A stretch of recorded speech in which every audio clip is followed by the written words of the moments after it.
তেল দরকার দিনে ধরেন 300-400 টাকার তেল পাই 100 টাকার 200 টাকার সর্বোচ্চ, এর বেশি পাই না।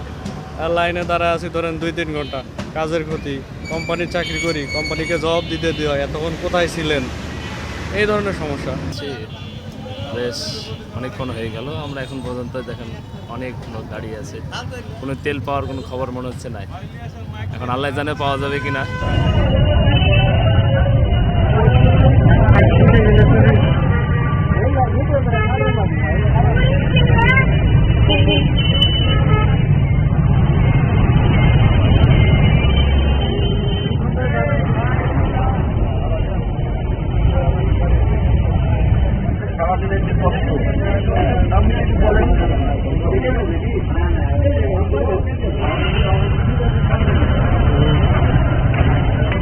একটা ডালবো